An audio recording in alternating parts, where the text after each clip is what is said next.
Big question now. What do we do with all of those hard boiled eggs? Joining us with that answer is Mary Rappaport with the Virginia Egg Council. Mary, it's great to see you. Oh, isn't it so fun? I've never seen your kitchen before, and I get to see your kitchen. You get to see mine.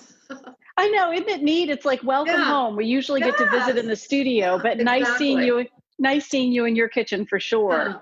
So this is considered egg salad week, because you're supposed to eat your eggs that you've colored and dyed for Easter in this week right here. But I do have a couple of caveats. Number one, and I don't know if you do this in your house, Jessica. I know you color eggs with the kids. I know you do that. But when I was a young girl, we would color eggs and leave them on the table for days. Oh, Did you ever do that? we When you usually would color them. You got to see how they turned out, and then they went right back in the fridge. Well, your mother was smarter than mine, I guess, but we would leave them out and just sort of eat them all week long as we felt like eating them. Well, what we're saying now is if you've done that, you probably don't want to eat them. Maybe throw them out for the animals outside, the critters outside, but they're really not safe to eat if they've been left out as decorations. Something that happens though, when you have hard-boiled eggs that are colored and you put them in the refrigerator, sometimes they don't peel very easily. Has that ever Mm. happened with you and the kids? It does. It usually seems like which way is the wind blowing? And that's the Uh, way, like, will the eggs peel that yeah, time? yeah. Well, often that happens if the eggs were super fresh when you cooked them. But then sometimes if they sit in the refrigerator, it kind of gets to the end of that week and they're still in the shell and they don't peel. They actually did some tests at Virginia Tech in their food science department. What you do is you take boiling water and put it in a cup and put the egg in the boiling water for about 10 minutes. And those are the kids watching out there in TV land know what the reason is because the molecules in the shell will expand in the heat. And they expand in that 10 minutes just enough so that when you crack it all over, you can peel it. So that's a neat science experiment for them. That's a great And tip, Mary. yeah, Not to be, but I have to ask the question. That yeah. was if you had super fresh eggs that you were hard boiling for the first time, right? I'm not putting hard boiled eggs back in for another 10 minutes. No, no, no, no. This is like Okay. they've been in the refrigerator for a couple of days and you can't get them to peel. And you're thinking, dang, what can I do about this? Or just picking them off. You put them in the hot boiling water. And Okay. then and you're not cooking them again. You're just heating up that shell enough so the molecules expand and then they peel. But then what I usually do is I use them so quickly. I just peel them all at once, put them in a little container like this, keep them nice and fresh this way in the refrigerator, and I usually use them in a couple of days. So the first thing we're going to do is make some egg salad. People actually ask me for recipes for egg salad, and I'm always sort of, amazed because it's so easy.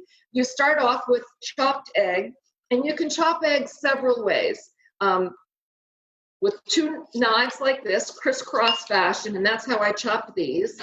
This is called a mezzaluna, and it's called that because it's round like the luna, like the moon. And you Hmm. can chop them like this. Or this is my really favorite way of doing it. I use a slicer, an egg slicer, slice them this way, pick it up, put it crosswise, and look at they're already sliced for you. I was just going to show you, Mary. Check this out right Yeah, do you here, have one handy too? dandy in the drawer. Here it comes. Just pulled Yeah, it out, right? So yeah. it's my handy I mean, dandy egg slicer. this It's is like the the greatest time to thing. use it. Okay, so it's just super easy. Some celery, and then I use mayonnaise. Some people use salad dressing. I guess you could use anything you wanted in it to moisten it. And the reason I'm just taking it right smack out of the bottle like this. And you don't want a ton of mayonnaise. You just want enough so it sticks it together. A little salt and pepper that I've got mixed up here together. Now, this is where it starts to be fun.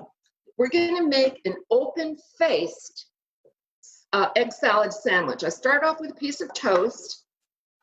And by the way, one egg makes about enough for a sandwich. And I have 2 eggs in here, so this will be enough for 2. So you pile it all up like this. And then whatever you have in the house. Now, I didn't even go shopping for this segment. I just tried to use what I had in the house.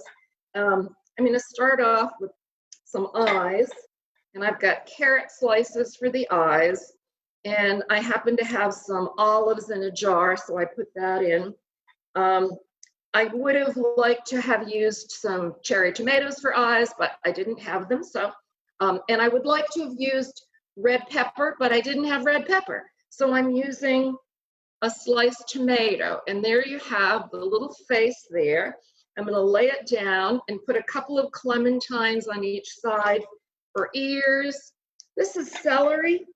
Jessica, you know how that you get celery at the end of it, and you've got all these little leafy things right there. Sure, the little sprigs are left over. Yeah, those little things. And then I did have some green pepper. So these are going to be eyelashes. So for you kids out there that would like really something fun to do for lunch today and have those Easter eggs, look at this. This is an open-faced egg salad sandwich. And so Mary, that is an absolute home run. I love it. Open face. Open-faced egg salad sandwich. Now, for those of you adults that like sandwiches, I have one for you. This is my actual really favorite thing. And I don't do this just egg salad week. This is my secret thing that I love to do if I'm hungry for dinner and I don't feel like cooking. I love avocados. So I'm going to make an avocado toast. I'm starting off with really nice bread. Right now, I'm using whatever I have in the house. Is that sort of what you're doing, Jessica? Absolutely. I'm taking notes because you're just making do right now. If you don't have it, we're getting creative. So I put a little bit of olive oil on the toast. And this is rye toast. And then I did have some avocado. I have one avocado left. But I do have some guacamole. I could do guacamole as well if I didn't have avocado, and slice it down here. Yeah, I'm trying to use up all the food in the house. Is that what you're doing? I am, and we're getting creative with things. So I'm a little envious the fact that you had an avocado tucked away. I know. This is my last one. But you know what? We all have plenty of things in the house. We all have wonderful cupboards that are filled to the brim. I love that. And then I'm going to slice the egg. This time I sliced it going longwise, and I'm going to layer it on here. Do you ever eat avocado toast? Oh, yes. Yes, it's a great thing. And just like you suggested, it's one of those easy ones to have on hand if you are making like a quick dinner, quick breakfast together. A tiny bit of more olive oil, some salt, and then this I like, a little kick with red pepper. It kind of garnishes it, not enough to make it too spicy. And then, because these are the last of my strawberries, so I don't know what's going to happen when I don't have any left. But this is the last of my. Wouldn't that be a wonderful dinner?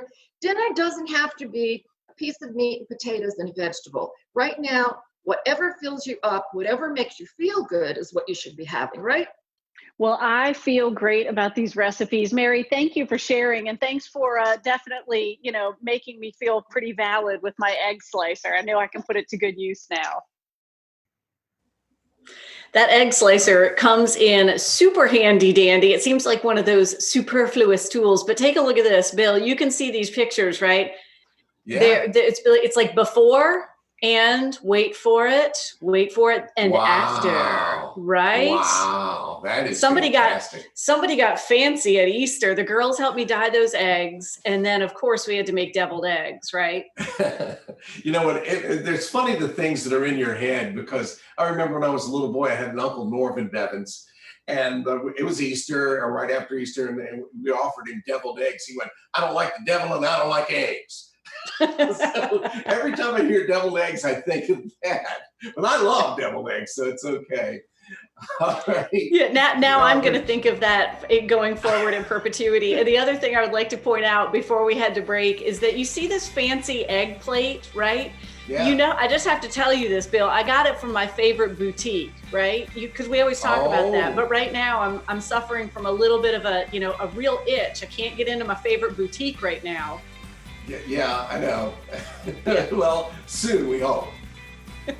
That favorite I don't boutique like friends double, is and I don't like the Goodwill egg. here of Central and Coastal Virginia. So yeah, between that great egg plate that I snagged before we started practicing social distancing, and there were the eggs. So put them into play this week. We still have more Virginia This Morning coming. We'll be right back.